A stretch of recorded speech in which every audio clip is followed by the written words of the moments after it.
આજે આપણે ઉત્તપમ પીઝા બનાવીશું. એના માટે મેં આપણે આ ઢોસાનું જે ખીરું હોય છે એ જ મેં લીધું છે. જો આ રીતના ઢોસાનું ખીરું લીધું. હવે એની અંદર આપણે સ્વાદ અનુસાર મીઠું નાખીશું.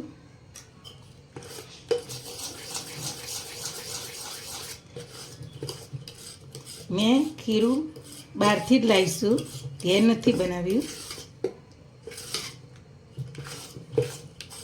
આમ આપણે સોજીના લોટના ઉત્તપમ બનાવતા હોઈએ છીએ, પણ આજ પીઝા બનાવવાના છે એટલે મેં ઢોસાનું જ ખીરું લીધું છે. અને ઢાંકીને આપણે 10 મિનિટ રહેવા દઈશું. ત્યાં આગળ બીજું આપણે બનાવી દઈએ મસાલો. આપણે ગેસ ચાલુ કરીને આ રીતના ઢોસાની મેં તવી મૂકી.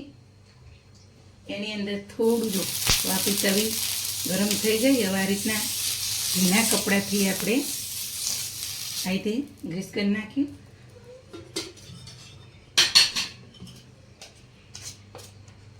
હવે આપણે 2 ચમચા જેટલું ખીરું અંદર નાખીશું અને તેમાં હાથે આપણા રીતના પીઝાના રોટલા બનાવીએ એ રીતના આપણે પીઝાના રોટલા જેવો જ આપણો ગોળ સરસ બનાવી દઈશું. અને એટલો જ આપણે બનાવવાનું છે, બહુ મોટો નહીં, બહુ નાનો નહીં. હવે ધીમા તાપે આપણે ચડવા દઈએ. એક બાજુ ચડી જાય પછી બીજી બાજુ આપણે ફેરવીશું. હવે આપણે બીજી બાજુ ધીરે રહીને આ રીતના ફેરવી દઈશું. આ રીતના આપણે ચડવવાનું, આગળ આ રીતના, એ રીતના પાછળે પણ આપણે ચડવી દઈશું. હવે આપણે જોઈ લઈએ. જો આપણો ચડી ગયો સરસ. હવે એક બાજુ થોડો શેકાઈ જાય એટલે ઉતારી લઈએ.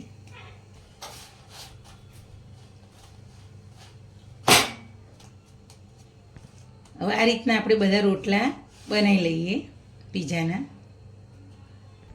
હવે આપણે પીઝાના રોટલા બનાવી દીધા. પીઝાના રોટલા 3 તૈયાર થઈ ગયા. હવે આપણે પીઝા બનાવીશું. ચલો હવે આપણે પીઝા બનાવવાનું ચાલુ કરીશું.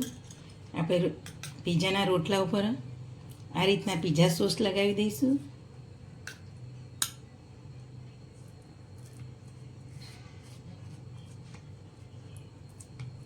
બધે ફરતા બધે આ રીતના આપણે લગાવી દઈશું.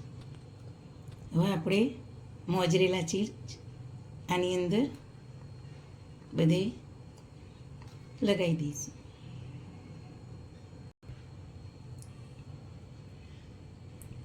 હવે આપણે શિમલા મિર્ચ આ રીતના મેં કટ કરીને લીધા છે ઊભા. આ રીતના આપણે પીઝાની અંદર પાથરી દઈશું ફરતા. હવે આપણે ટામેટાના આ રીતના ચીરીઓ પાડી છે એ ઊભી એ પણ મૂકી દઈશું. આ રીતના ડુંગળીના પણ પીસ આપણે ઊભા પાડ્યા છે એ પણ મૂકી દઈશું. આપણે મકાઈના બાફીને આ રીતના દાણા કાઢ્યા છે એટલે મકાઈ કોણ આપણે પણ અંદર નાખીશું. આપણે ઓરેગાનો ઉપર ભભરાઈ દઈશું.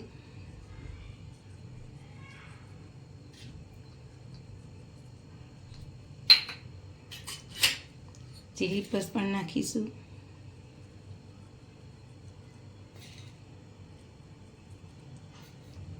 ચીજ આ રીતના છીણી દઈશું.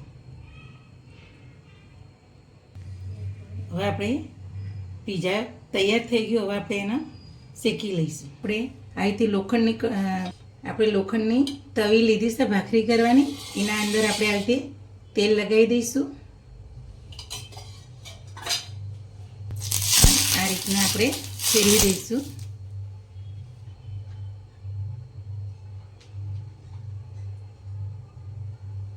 અને આ રીતના આપણે રોટલો મૂકી દઈશું. પછી એની ઉપર આપણે આ રીતના ઢાંકી દેવાનું. આપણે ગેસ ઉપર જ કરીએ છીએ તવીની અંદર, એટલે ઓવનમાં નથી કરતા. આપણે 5 મિનિટ પછી જોઈ લઈશું. પછી પાછું ફરીથી મૂકીશું. હવે 5 મિનિટ થઈ ગઈ. આપણે હવે પીઝો જોઈ લઈએ. જો આપણો પીઝો તૈયાર થઈ ગયો.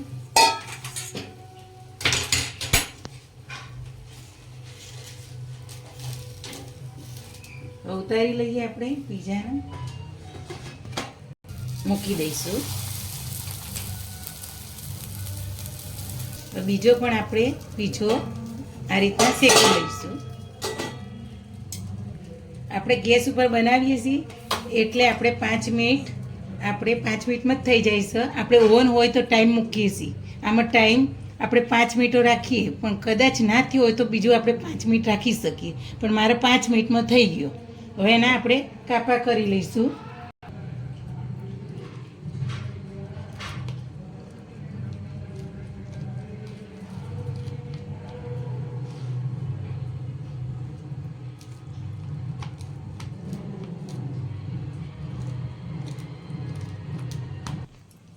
હવે આપણે પીઝાને જો આ રીતના કટ કરી લીધા.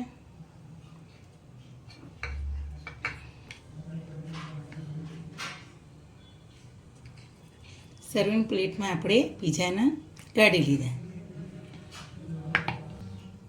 આપણા ઉત્તપમ પીઝા તૈયાર થઈ ગયા. મારી આવી નવી નવી વાનગી જોવા માટે મારી ચેનલને શેર કરજો, લાઈક કરજો, સબસ્ક્રાઈબ કરજો.